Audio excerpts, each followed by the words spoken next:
좀 사라지네. 아멘. 할렐루야. 예배에 참여한 여러분 모두에게 하나님의 은혜와 복이 넘치기를 주의 이름으로 축원합니다. 2019년 12월 중국 우한시에서 발생한 신종 코로나 바이러스 감염증은 중국뿐만 아니라 온 세계에 지대한 영향을 끼치고 있습니다. 오고 가는 길이 중단이 됩니다. 초기 그 경고를 무시하다가 뒤늦게서야 사태의 심각성을 알아차린 중국은 바이러스 위험 지역을 폐쇄하면서 힘든 노력을 경주하고 있습니다. 우리 정부도 초비상입니다. 해외로 나가는 일을 자제하다 보니까 여행사는 고객들의 여행 취소로 분주하다고 합니다. 많은 사람들이 모임에 참석하는 걸 자제합니다. 곳곳에 손소독제가 놓이고 마스크가 동인합니다. 노조 파업으로도 막지 못한 자동차 업계의 가동이 보이지 않는 바이러스로 인하여 잠정적으로 중단이 되었습니다. 그러다 보니까 그와 관련된 많은 업체들이 줄줄이 어려움에 처하게 됩니다. 전 세계 확진자 수가 이미 6만 명을 넘었고 사망자 수도 어제부로 1,500명이 넘었다고 합니다. 그야말로 눈에 보이지 않는 바이러스와의 전쟁입니다. 이런 일을 경험하면서 떠오르는 생각이 있습니다. 인간의 문명 발달했다고 큰소리치지만 미세한 바이러스의 공격에 이렇게 당하는 것을 보면서 참으로 겸손해져야겠구나 하는 생각입니다. 그런데 이 세상에는 미세한 바이러스와의 전쟁만 있는 것이 아니지요. 그렇다고 가공할 만한 무기로 사람과 환경을 파괴하는 전쟁만 있는 것도 아니랍니다. 아담 이후로 세상에 끊이지 않은 전쟁이 또 하나 있습니다.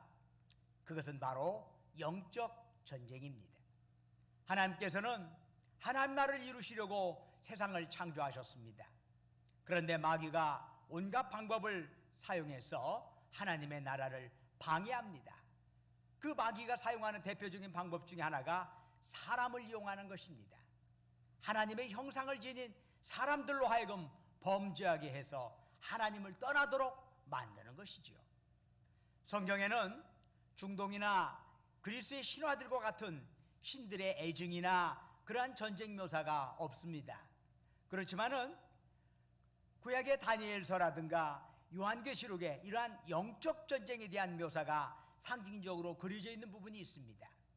오늘 우리는 요한계시록에 묘사된 영적 전쟁을 살피면서 지금도 진행 중인 이 전쟁에 대해서 우리가 어떻게 대처해야 할 것인가 하는 것을 깨닫고 배우고자 합니다. 요한계시록 12장 1절을 보니까 우주적인 한 그림이 상징적으로 그려져 있습니다. 한 여자가 나오는데 그 여자가 해로 옷을 입었어.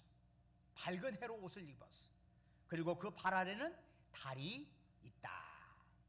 머리에는 12별의 멸류관을 쓰고 있었다. 그런데 마침 그 여자가 해산의 고통을 겪고 있었습니다. 이 여자가 누구일까? 요한계시록 12장 5절을 보면은 여자가 아들을 낳으니 이는 장차 철장으로 만국을 다스릴 남자라는 구절에서 이 여자는 메시아의 어머님을 추측할 수 있습니다. 그러면 이 여자가 예수님의 육적인 어머니인 마리아 바로 그 사람에게 국한되는 것일까? 언뜻 보면 그래 보입니다. 그런데 요한계시록 12장 17절에 다음과 같은 표현이 나옵니다. 그 여자의 남은 자손 곧 하나님의 계명을 지키며 예수의 증거를 가진 자들이라는 표현이 나와요. 즉 그 여자가 메시아만 낳은 게 아니라는 얘기지요. 예수의 증거를 가진 자들 곧 그리스도인들도 그 여자가 낳았다는 얘기입니다.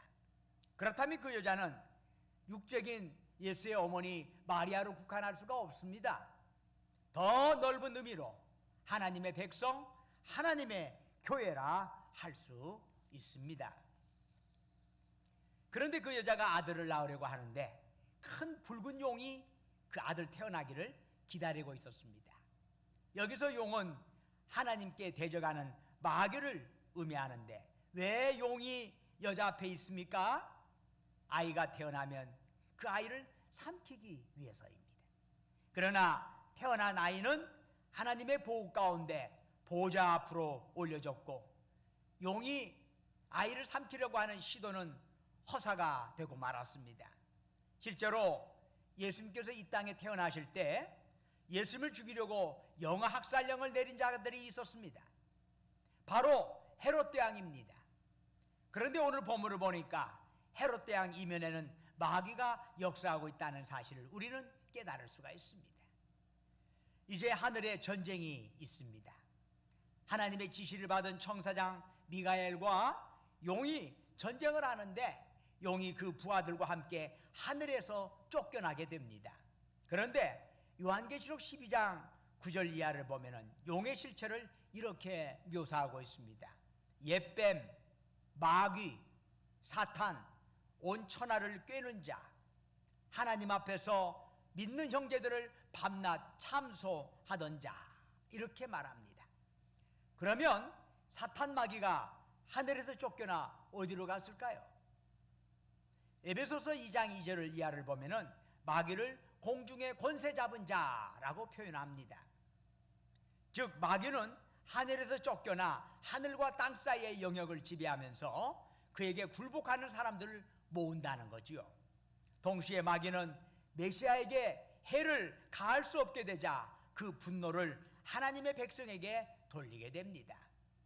먼저 마귀는 자기 세력을 확장하기 위하여 요한계시록 13장을 보면은 뿔이 10개이고 머리가 7인 짐승에게 자기의 능력과 권세를 이양을 합니다.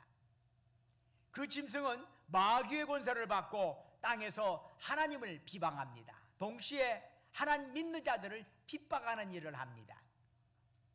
그러자 많은 사람들이 그 짐승에게 경배를 올립니다.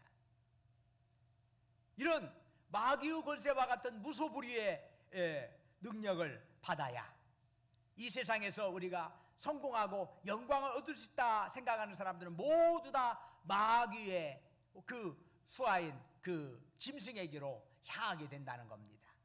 그러면 마귀의 권세를 받은 이 짐승은 무엇을 상징하는 걸까요? 에베소서 6장 12절은 이렇게 말씀합니다. 우리의 씨름은 혈과 육을 상대하는 것이 아니요 통치자들과 권세들과 이 어둠의 세상 주관자들과 하늘에 있는 악의 영들을 상대함이라 말씀합니다. 즉 사탄은 이 땅에서 막강한 권력과 부를 쥐고 있는 자들을 자신의 도구로 사용합니다. 그래서 하나님의 백성을 핍박하고 사람들을 하나님의 뜻에 역행하도록 미혹하는 일을 합니다. 우리는 오늘 본문에서 그런 마귀의 역사를 다른 형태에서 또 살펴볼 수가 있습니다. 먼저 마태복음을 살펴볼까요?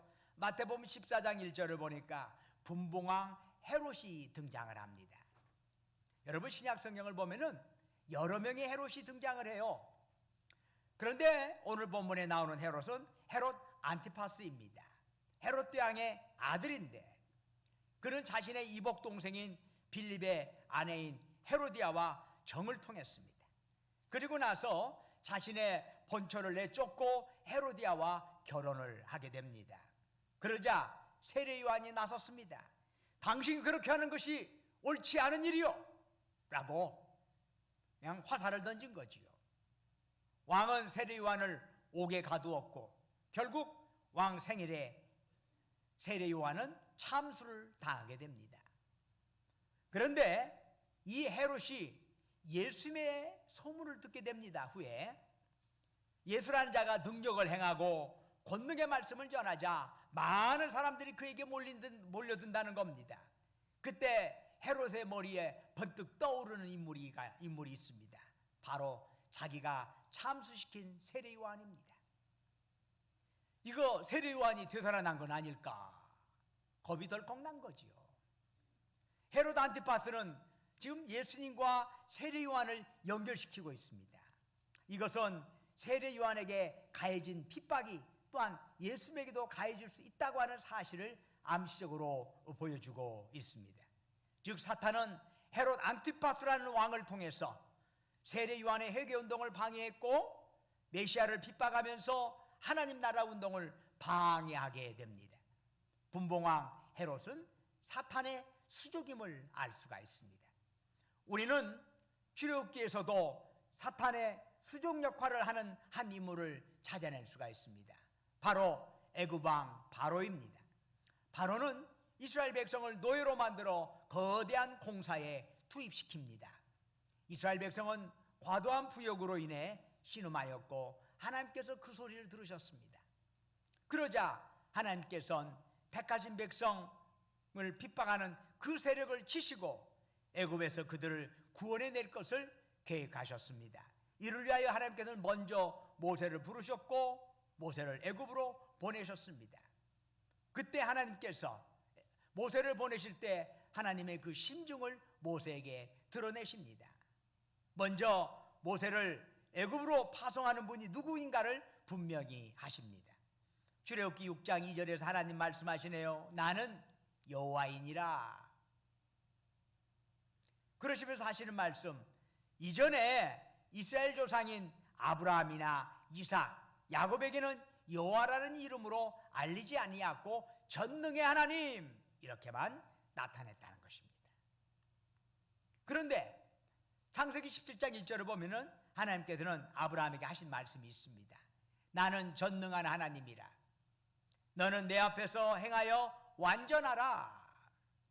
여기서 전능한 하나님이라고 하는 히브리어의 표현은 엘 샤다이라고 하는 것입니다.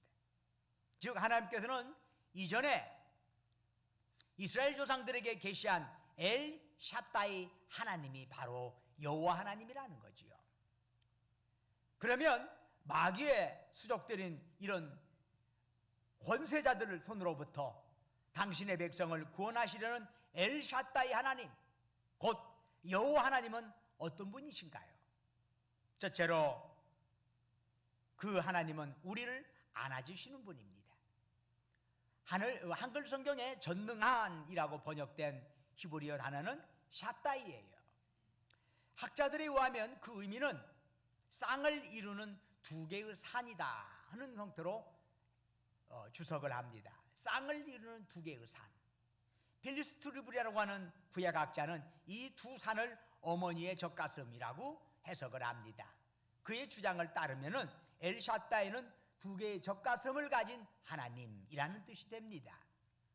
즉 전능하신 하나님으로 번역된 엘샤다이는 못할 것이 없는 강력 파워를 발휘하는 남성적 이미지보다는 오히려 포근히 안아주는 모성적 이미지가 그 단어에 들어있다는 얘기입니다.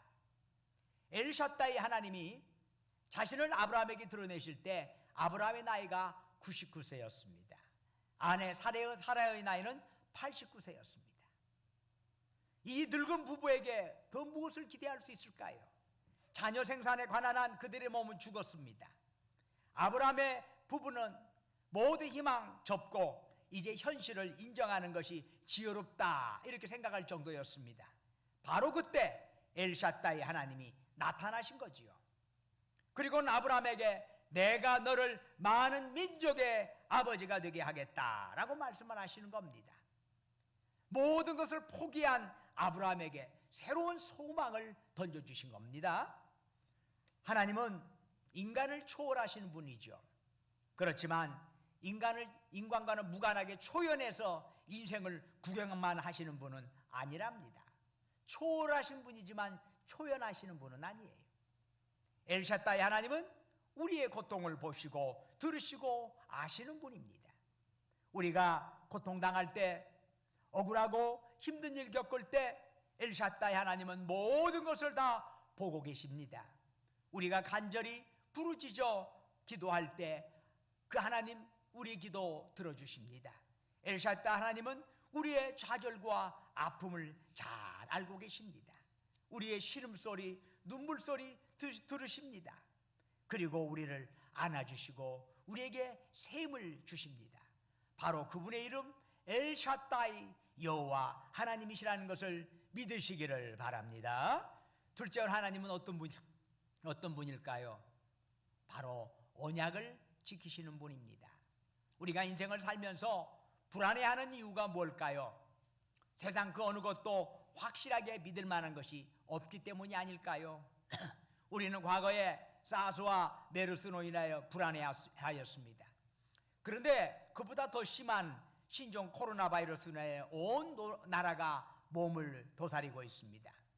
아직도 그 바이러스에 대처할 확실한 방법을 내놓지는 못했기에 그래도 많이 괜찮다라는 정부의 발표에도 여전히 불안이 우리 속에는 한쪽에 남아 있습니다.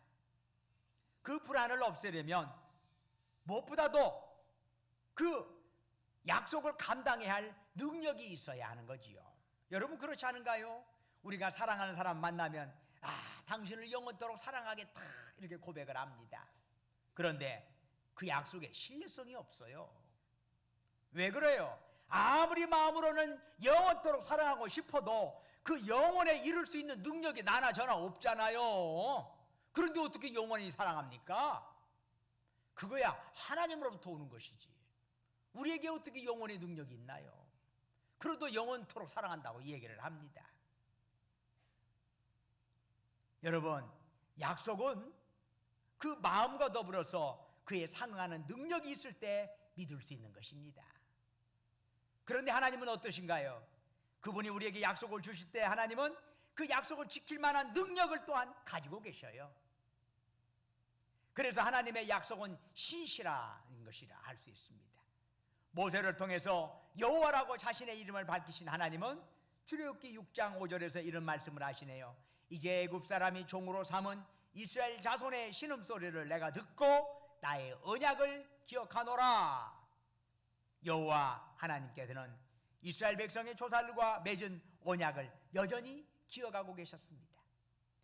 그리고 이젠 때가 되어 그 약속을 구체화하시려는 것이지요. 시편 89편 34절은 말씀하네요. 내 언약을 깨뜨리지 아니하고 내 입술에서 낸 것은 변하지 아니하리로다. 하나님이 말씀하시네요. 또한 시편 110편 4절은 말씀하네요. 여호와는 맹세하고 변하지 아니하시리라. 세상에 아무도 믿음이 없다고 느낍니까? 그렇다면 여러분과 저에게 꼭 필요한 분, 반드시 약속을 지키시는 여호와 하나님이십니다. 시편 118편 8절 이하에 말씀합니다.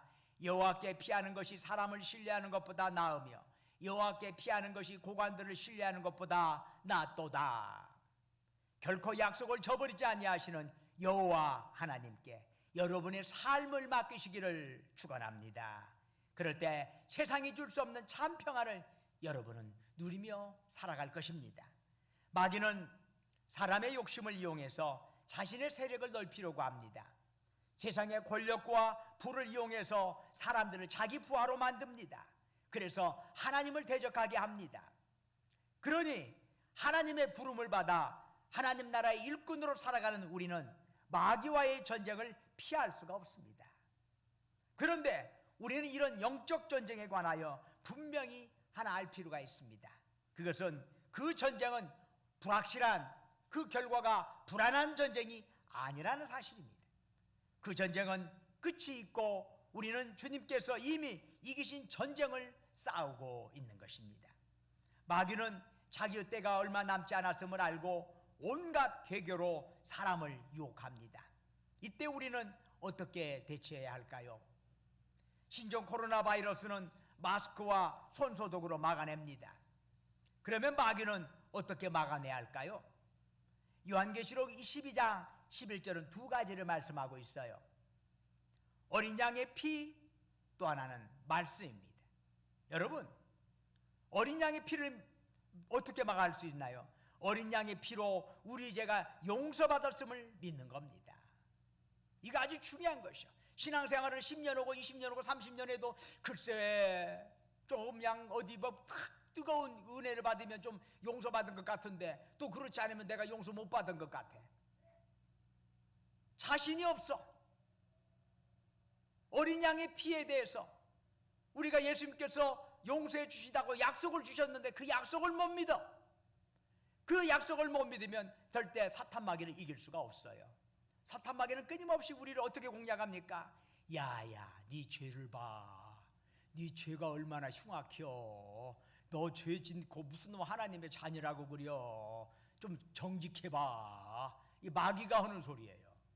마귀가 하는 소리는 어떤 면에서 틀린 말이 없는데, 마귀의 문제점은 뭐예요? 우리로 하여금 예수 그리스도의 약속을 기억하지 못하게 해요. 용서해 준다고 하는 약속을 기억하지 못하는 거예요. 십자가의 은혜를 기억하지 못하게 하는 거예요. 그래서 맞아, 내가 죄가 많어, 나 같은 사람이 무슨 하나님의 자녀요, 아이고 아니요. 결국 마귀한테 말려 들어가서 하늘을 바라보지 못하고 땅만 바라보다가 끝나. 이게 바로 어린 양의 피를, 그 은혜를 믿지 못하는 형태의 삶의 모습이에요. 사탄은 그것을 우리로 하여금 그렇게 가도록 만들어가요. 10년 20년 다녀도 어린 양의 피, 십자가의 그 은혜를 확신하지 못하면 그냥 마귀에게 넘어가는 거예요. 그래서 어린 양의 피로 우리가 용서받았다는 사실, 여러분 주님이 약속하셨고 또 그 약속을 주님이 이루셨다는 사실을 믿으시기를 주의 이름으로 축원합니다. 또 어떻게 이기지요? 주의 말씀으로 마귀를 대적할 수 있어요. 마귀가 예수님 공생에 시작할 때, 예수님께서 40일 동안 금식기도 할 때 마귀가 와가지고 예수님을 시험한 적이 있었지 않습니까? 그때마다 예수님께서 마귀한테 뭘로 이겨요? 말씀으로 이겨요. 하나님 말씀으로 대적하는 걸 보게 됩니다. 여러분, 우리가 하나님 말씀으로 마귀를 이길 수가 있어요. 사랑하는 여러분, 하나님은 여러분의 아픔과 고통을 아시고 여러분을 안아주실 것입니다. 사랑하는 여러분, 하나님께서는 세상 끝날까지 우리와 함께 하시고 승리케 하신다는 약속 반드시 지키실 것입니다. 여러분 모두 영적 전쟁에서 승리를 누리는 복된 삶 누리시기를 주의 이름으로 축원합니다.